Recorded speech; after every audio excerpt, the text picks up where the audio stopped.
Hello, good morning dear students. पिछले class में हम लोगों ने अध्याय 1 तक कंप्लीट कर चुके थे। तो चलिए आज का क्लास स्टार्ट करते हैं और आज नया अध्याय 2 पढ़ेंगे। तो अध्याय 2 हम लोगों को क्या है?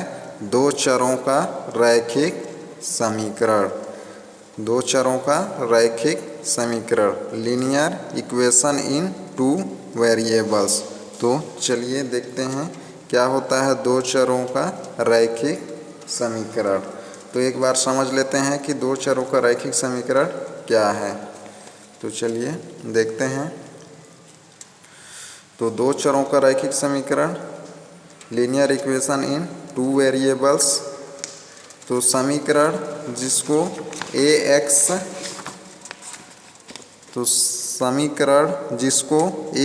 Plus by plus c equal to 0 के रूप में रखा या निरूपित किया जा सकता है, तो उसे क्या कहेंगे? दो चरों का रैखिक समीकरण। किस फॉर्म में रखेंगे या लिखा जा सकता है? ax plus by plus c equal to 0 के रूप में रखा या निरूपित किया जा सकता है, जहाँ a, b तथा c वास्तविक संख्याएं हैं। वास्तविक संख्याएं जैसे कि 1 2 3 4 5 इत्यादि, तथा a एवं b दोनों शून्य नहीं हैं, यानी कि a और b का वैल्यू शून्य नहीं होना चाहिए। और क्या होना चाहिए?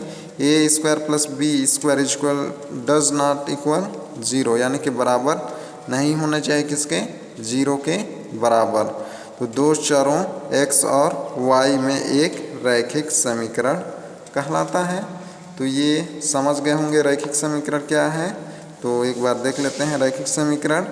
तो समीकरण जिसको ax plus by plus c equal to 0 इस फॉर्म में लिखा जा सके, और जहाँ पर a, b, c कोई वास्तविक संख्याएं हों, यानी कि जैसे 1 2 3 4 5 6 इत्यादि, तथा a एवं b यानी कि a और b का वैल्यू शून्य नहीं होना चाहिए, और a square plus b square बराबर किसके नहीं होना चाहिए? 0 के बराबर नहीं होना चाहिए। तो दोनों चरों x और y में एक रैखिक समीकरण कहलाता है। तो ये समझ गए होंगे। जैसे एग्जाम्पल, उदाहरण 2x plus 3y minus 5 equal to 0। तो यहाँ क्या है? ये 2 क्या है? a का वैल्यू है, और 3 b का वैल्यू है, और c का वैल्यू -5, यानी कि a equal to 2, b equal to 3 तथा c इक्वल टू -5, जो कि वास्तविक संख्याएं हैं। तथा 2 square plus 3 square is equal किसके नहीं होना चाहिए? 0 के इक्वल नहीं होना चाहिए। तो ये समझ गए होंगे कि रैखिक समीकरण क्या होता है, या दो चरों में रैखिक समीकरण क्या होता है। तो चलिए आगे देखते हैं। तो चलिए यहाँ देख लेते हैं। जैसे है, रीमा ने सलमा से पूछा, किसी खंभे का 1/4 भाग नीले रंग में, 1/3 भाग लाल रंग में तथा खंभे का शेष 10 मीटर भाग काले रंग में रंगा हुआ है, खंभे की कुल लंबाई कितनी होगी? तो ये जो है दो चरों के रैखिक समीकरण से संबंधित कुछ कथन है। तो चलिए देखते हैं आगे क्या बोल रहा है कथन। तो सलमा ने कहा, पिछली कक्षा में हमने एक चर के रैखिक समीकरण में सीखा है। तो एक चरों को पिछले क्लास में हम लोग पढ़ चुके हैं। तो इस तरह की परिस्थिति में एक चर का मान ज्ञात करने के लिए एक चर समीकरण बनाया जाता है, फिर उसे हल कर चर का मान ज्ञात कर लिया जाता है। चलिए देखते हैं। रीमा बोलती है, अच्छा तो यहाँ हम खंभे की लंबाई कैसे जानेंगे? तो सलमा बोलती है, यदि खंभे की कुल लंबाई x मीटर मान लें, खंभे की कुल लंबाई कितना मान लिए? x metre. तो खंभे के नीले भाग की लंबाई कितना यहाँ पर दिया था? 1/4, मतलब कि उसका चौथा हिस्सा। तो x का 1/4 हो जाएगा, मतलब कि उसको 4 से डिवाइड कर देंगे तो क्या हो जाएगा x/4 मीटर, ये 1/4 हो गया। तथा शेष 1/3 भाग को कितना था, 1/3 भाग खंभे का लाल रंग था तो उसका 1/3 निकाल लिए, x का 1/3 इज इक्वल टू कितना हो जाएगा x/3 मीटर। तथा खंभे का काला भाग दिया था कितना 10 मीटर यानी कि 10 मीटर ये दिया था।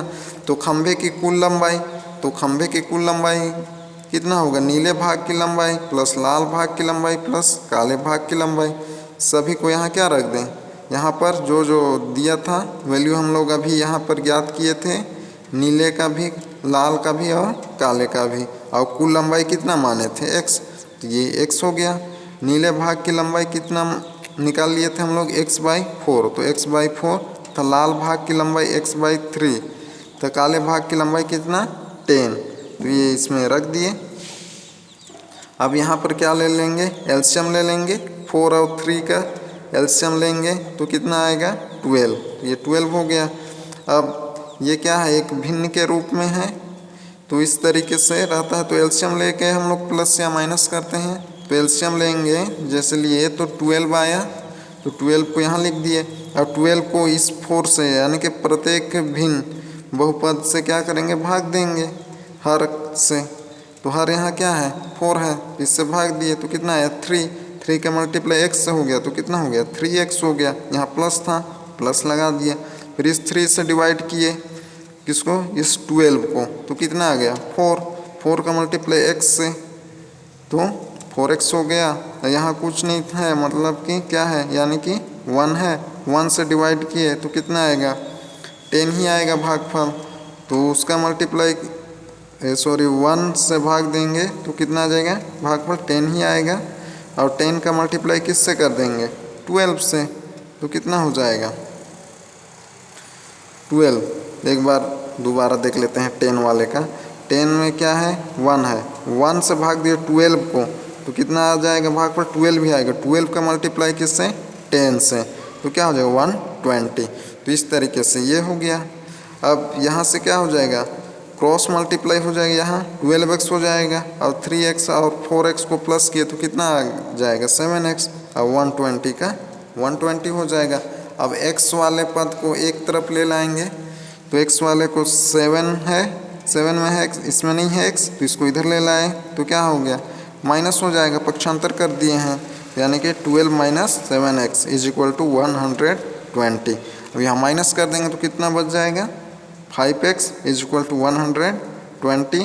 अब फिर से पक्षांतर करेंगे, यहाँ मल्टीप्लाई में था उधर जाएगा क्या हो जाएगा डिवाइड, तो 120 को 5 से डिवाइड कर देंगे तो कितना हो जाएगा 24, x का वैल्यू कितना हो गया 24। अब x को हम लोग क्या माने थे, खंभे की कुल लंबाई माने थे यहाँ, तो खंभे की कुल लंबाई कितना आ गया 24 मीटर। तो इस तरीके से हल करना है दो चरीय रैखिक समीकरण में तो बन जाएगा। तो यहाँ हम लोग एक ही चर माने थे, आगे देखेंगे।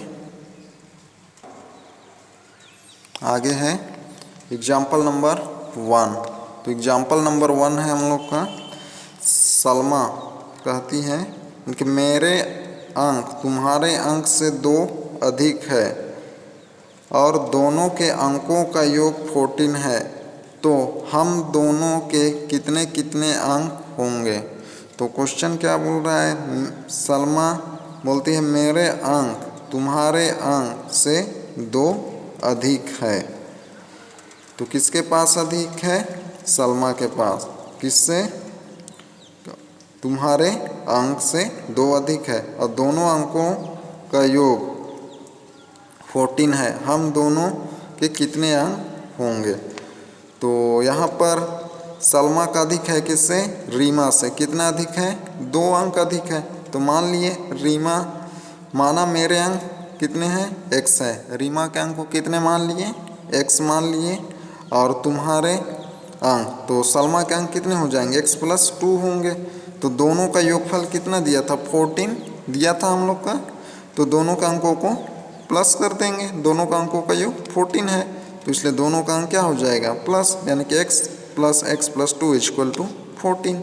एक्स प्लस एक्स कितना हो जाएगा 2x हो जाएगा +2 यहाँ आ गया। अब x वाले को एक तरफ कर लेंगे, अब जिसमें x नहीं है उसको एक तरफ कर लेंगे, तो 2 को पक्षांतर कर देंगे तो क्या हो जाएगा 14 माइनस 2 हो जाएगा। तो 14 में 2 माइनस कर देंगे कितना हो जाएगा 12। अब फिर से पक्षांतर करेंगे क्योंकि हम लोग को x पता करना है, x का मान, तो यहाँ मल्टीप्लाई में है तो उधर जाएगा तो क्या हो जाएगा डिवाइड।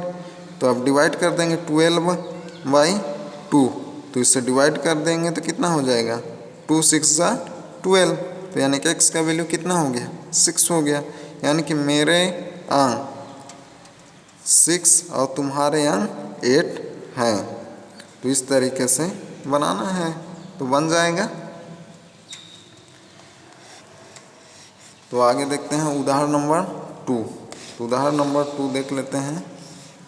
उदाहरण नंबर 2 है, नीचे दिए गए त्रिभुज के प्रत्येक अंतःकोणों की माप क्या होगी।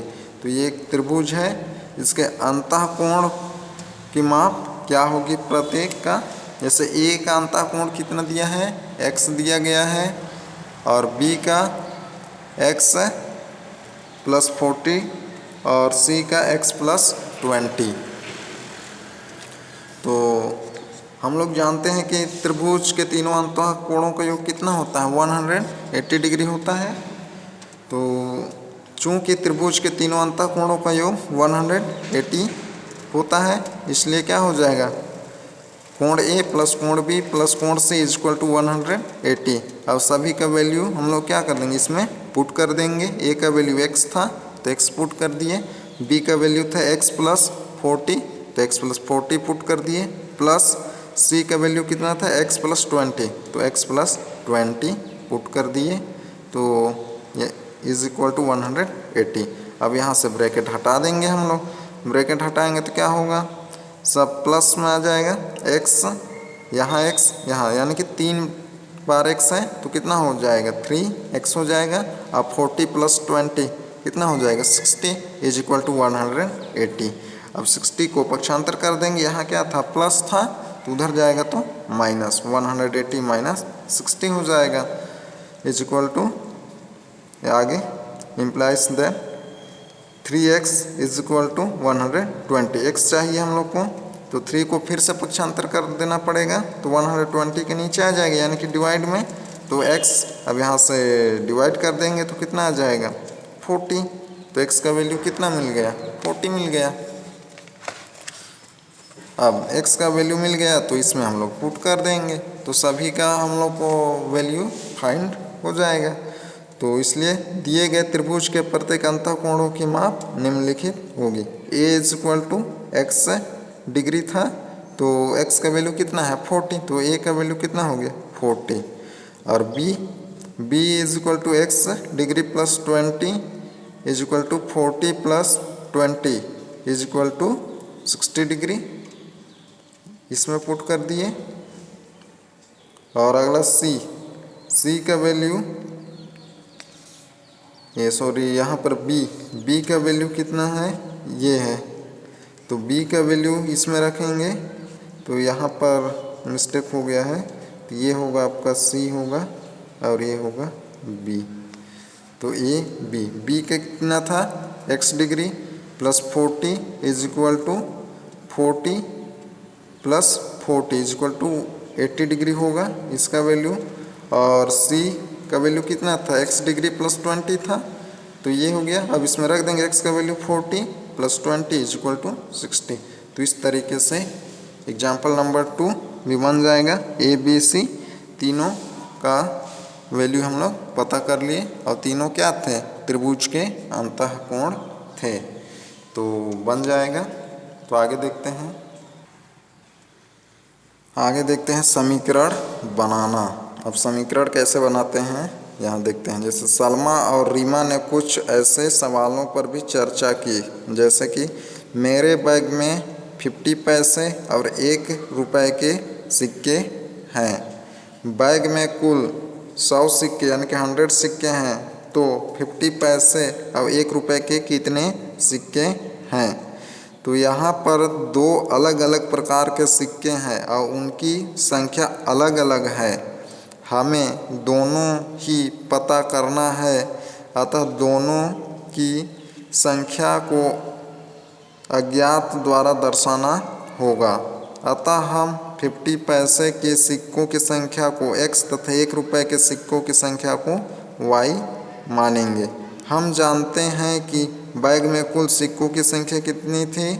100 है, यानी कि x + y = 100। तो इस तरीके से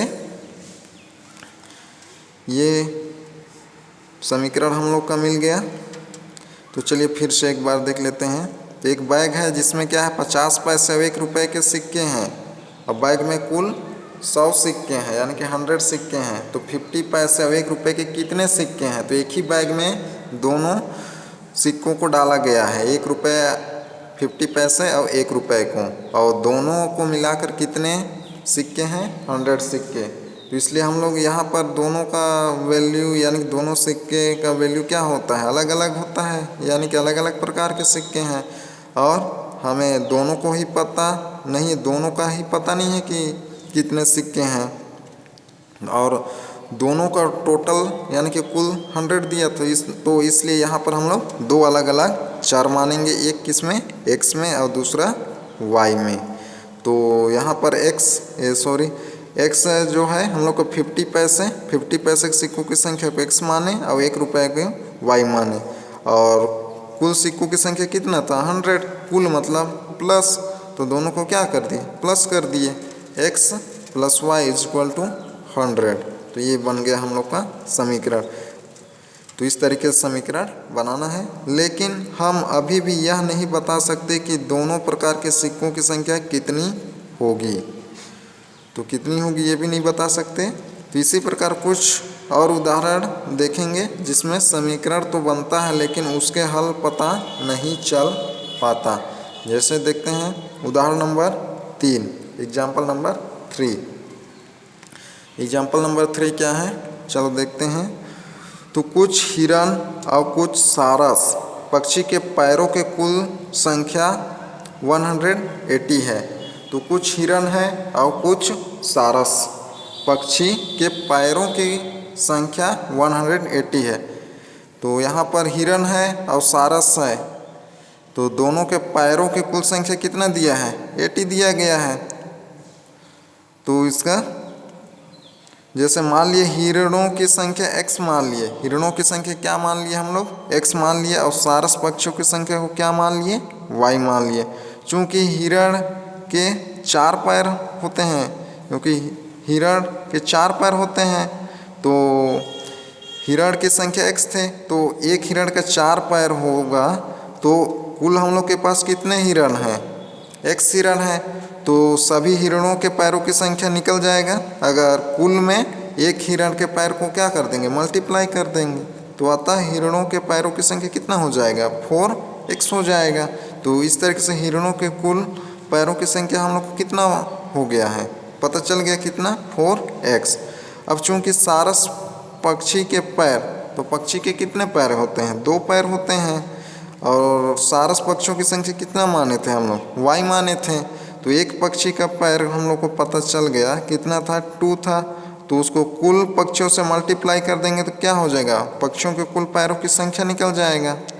तो अतः सारस पक्षियों के पैरों की संख्या = कितना हो जाएगा? 2y हो जाएगा, मल्टीप्लाई कर दिए। तो इस तरीके से हम लोग को हिरणों की कुल पैरों की संख्या मिल गया कितना? 4x, तथा सारस पक्षियों को पैरों की संख्या कितना मिल गया? 2y। अब दोनों यानी कि हिरण और पक्षी के पैरों की संख्या कितना दिया था? 180। तो कुल मतलब क्या कर देंगे हम लोग? प्लस कर देंगे। तो कथन के अनुसार हिरणों के पैरों की संख्या प्लस सारस पक्षियों के पैरों की संख्या = 180, अर्थात 4x + 2y = 180। तो ये हम लोग को एक समीकरण मिल गया। तो इस तरीके से समीकरण बन जाएगा। समीकरण किस तरीके से बनाना है, तो बना लेंगे समीकरण। तो चलिए आगे देखते हैं। चलिए और एक एग्जाम्पल देख लेते हैं, उदाहरण नंबर 4। तो उदाहरण नंबर 4 है, एक कॉपी और 2 पेंसिलों की कीमत 45 रुपये है। तो इसका समीकरण बनाना है हम लोग को। क्या है, एक कॉपी और 2 पेंसिलों की कीमत, यानी कि ये क्या है, कॉपी और पेंसिलों की कुल कीमत है 45 रुपये। तो मान लिए हम लोग एक कॉपी की कीमत x मान लिए और एक पेंसिल की कीमत y मान लिए।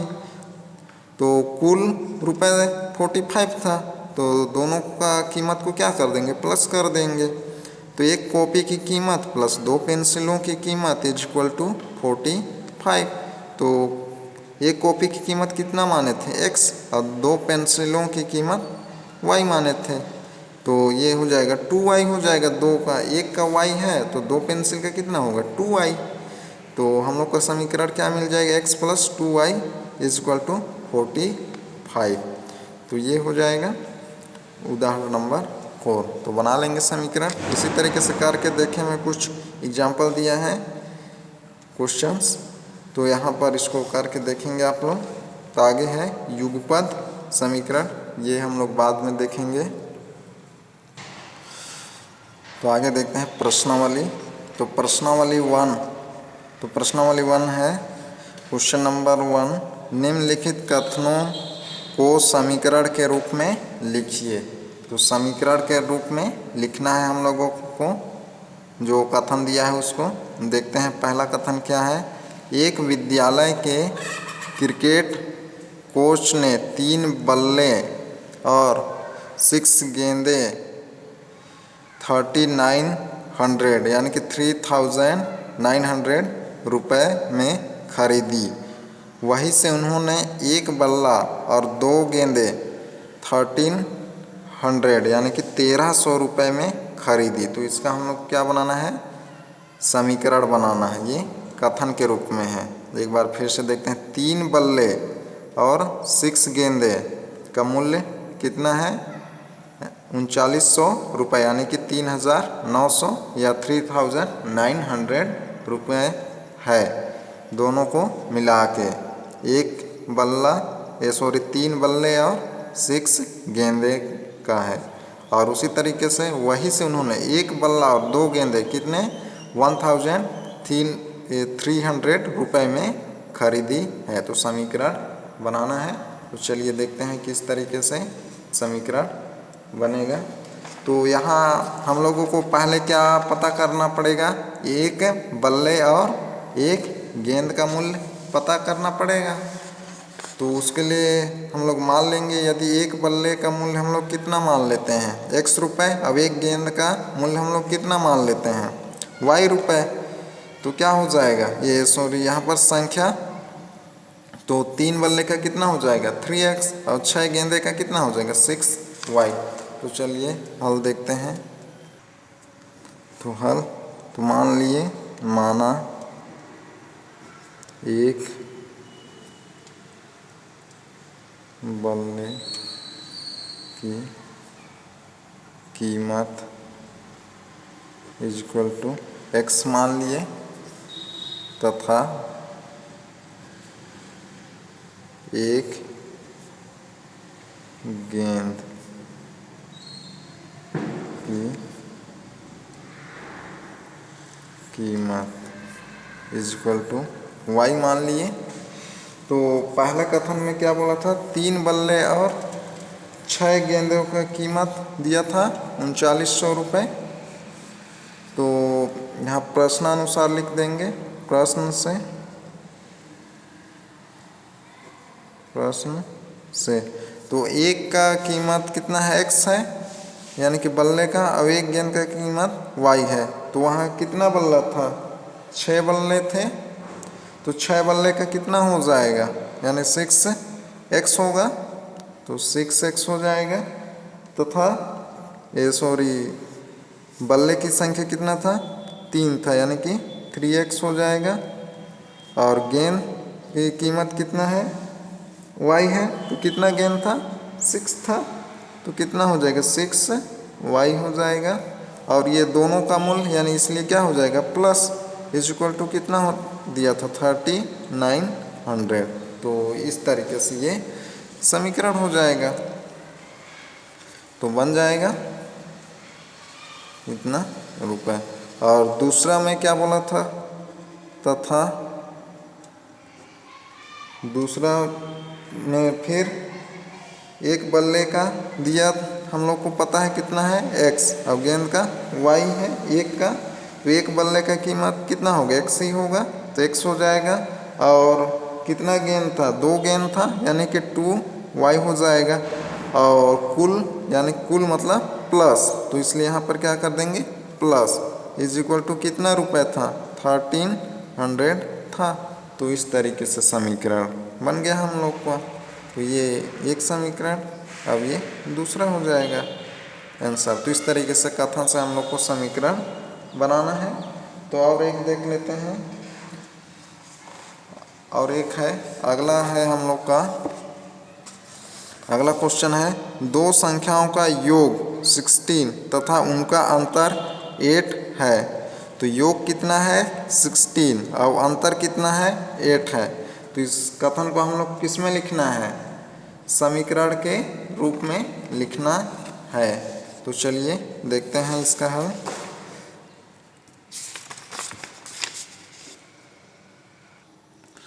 दूसरा क्वेश्चन तो हम लोग का दो संख्याओं का योग, दो संख्याओं का योग 16 तथा उनका अंतर 8 है। तो ये क्वेश्चन है हम लोग का, दो संख्या उनका योग कितना है 16 और अंतर 8 है। योग मतलब प्लस, अंतर मतलब माइनस। तो हल देखते हैं। हल माना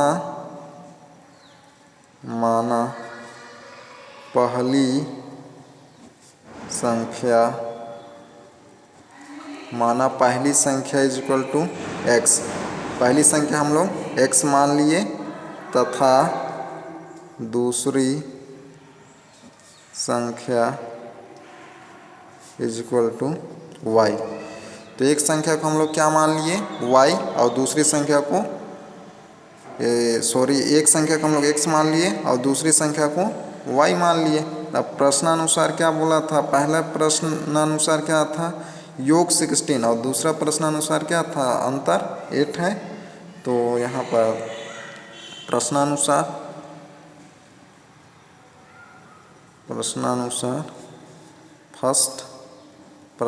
फर्स्ट से क्या हो जाएगा x प्लस वाई, योग बोला था तो क्या हो जाएगा x प्लस वाई, दो संख्या इज इक्वल टू 16। ये हम लोग का पहला आंसर हो जाएगा, यानी कि पहला का समीकरण हो जाएगा। और अगला बोला था दूसरा प्रश्नानुसार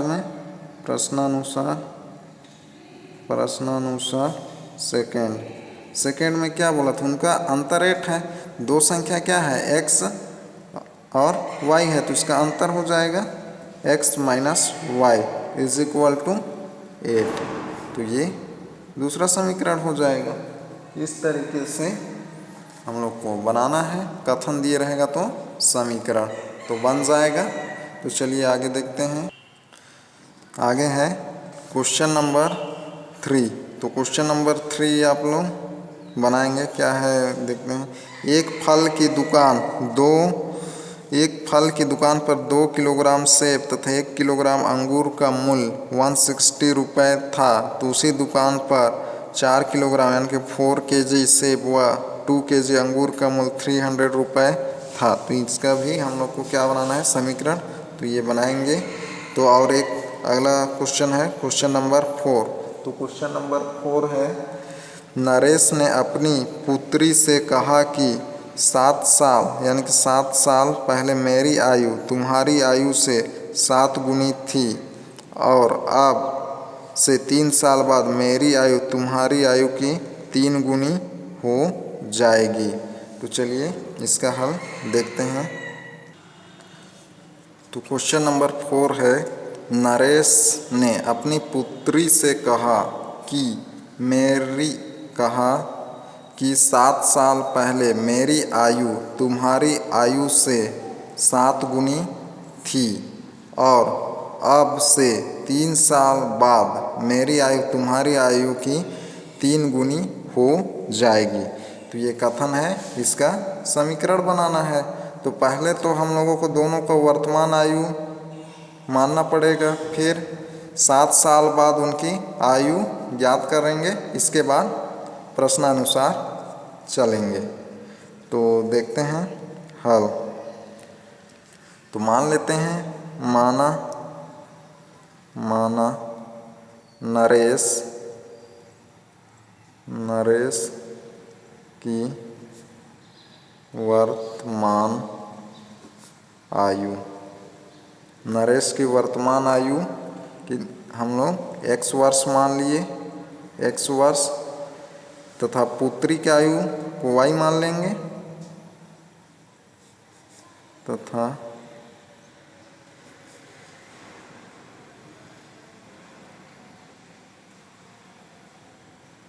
नरेश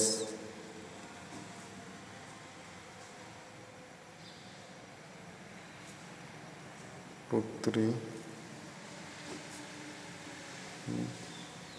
आयु, पुत्री की आयु y वर्ष मान ली। ये दोनों का वर्तमान आयु है।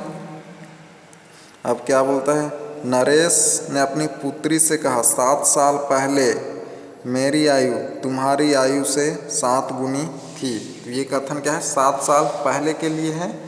तो अभी वर्तमान में कितना है नरेश का x और उसके पुत्री का y। तो 7 साल पहले यानी कि पीछे जाना पड़ेगा, यानी कि 7 साल क्या करना पड़ेगा, माइनस करना पड़ेगा। तो इसलिए 7 साल पहले नरेश की आयु, तो कितना हो जाएगा, अभी वर्तमान में कितना है, x है। तो 7 साल पहले क्या हो जाएगा, x माइनस 7 वर्ष, ये हो जाएगा। तथा पुत्री का भी निकाल लेंगे, 7 साल पहले पुत्री यानी कि किसकी पुत्री, नरेश की आयु इक्वल टू कितना हो जाएगा, y माइनस 7 वर्ष, ईयर। तो ये हो जाएगा। अब प्रश्नानुसार लगा देंगे। तो प्रश्नानुसार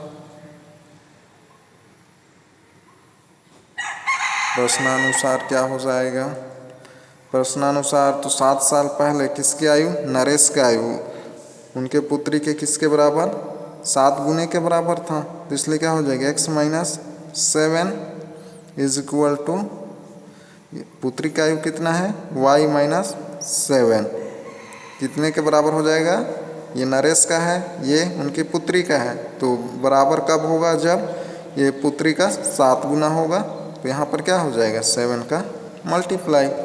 तो ये हो गया कथन, सॉरी समीकरण।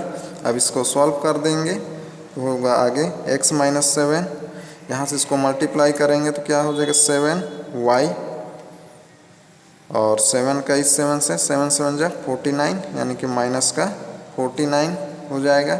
अब x यानी कि चर वाले पद को एक तरफ ले लाएंगे, तो इसको इधर ले लाते हैं, तो x माइनस 7y हो जाएगा। अब ये माइनस 49 प्लस 7 हो जाएगा, ये इसको उधर ले गए और ये 7y को इधर ले लाए। तब इसको सॉल्व कर देंगे तो क्या हो जाएगा, x minus 7y is equal to x minus 7y is equal to minus कर देंगे तो क्या हो जाएगा, माइनस का 42। अब इसको भी इधर ले लाते हैं तो हो जाएगा हम लोग का x माइनस 7y। अब ये इधर आएगा तो क्या हो जाएगा, प्लस का 42। अब ये पूरा इधर आ गया है तो क्या हो जाएगा, इज इक्वल 0। तो ये एक समीकरण बन गया हम लोग का, किसके लिए, 7 साल यानी कि 7 ईयर के लिए एक समीकरण हो जाएगा। ये पहला समीकरण हो जाएगा, यानी कि पहला आंसर हो जाएगा। अब फिर से दूसरा में 3 साल बाद के लिए निकालेंगे, यानी कि यहाँ पर 2 कथन था, एक 7 साल वाले के लिए था, अब एक 3 साल वाले के लिए। तो अब 3 साल का निकालेंगे तो 3 साल बाद का निकाल लेंगे। वर्तमान नरेश का कितना था, x था, उनके पुत्री का y था। तो 3 साल बाद, 3 साल बाद नरेश की आयु, 3 साल बाद नरेश की आयु, 3 साल बाद बोल रहा है, यानी कि 3 साल क्या करना पड़ेगा हम लोग को, प्लस करना पड़ेगा, is equal to x plus 3 year हो जाएगा, यानी कि वर्ष। तथा पुत्री का भी निकाल लेंगे, तथा 3 साल बाद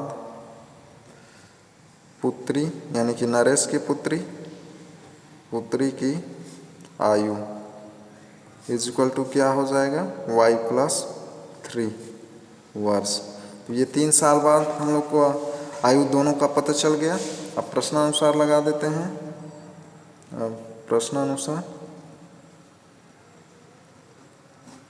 3 साल वाले के लिए क्या बोला था, तो नरेश की आयु उनके पुत्री की आयु के 3 गुने के बराबर हो जाएगा, यही बोला था।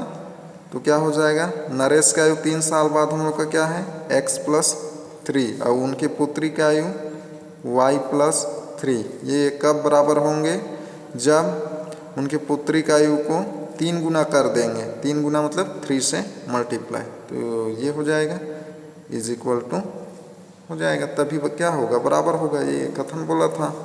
तब इसको सरल कर देते हैं, x plus 3 is equal to multiply कर देंगे, तो 3 का y से 3y प्लस 9, और y को इधर ले लाते हैं 3y को, तो x minus 3y is equal to, इस 3 को उधर ले जाते हैं 9 माइनस 3, तो x माइनस 3y माइनस कर देंगे, कितना आ जाएगा 6 हो जाएगा। फिर 6 को इधर ले लाएंगे, तो x minus 3y minus 6 is equal to 0। तो ये हम लोग का दूसरा समीकरण मिल गया। तो इस तरीके से समीकरण बनाना है, तो बन जाएगा।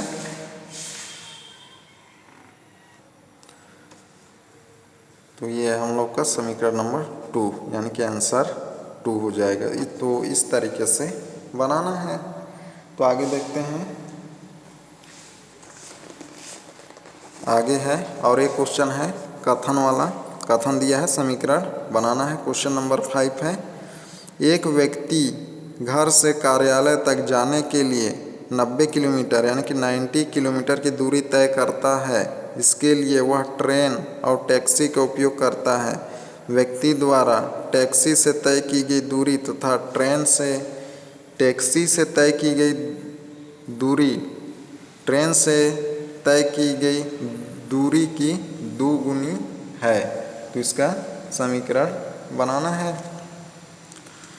तो बना के देखेंगे।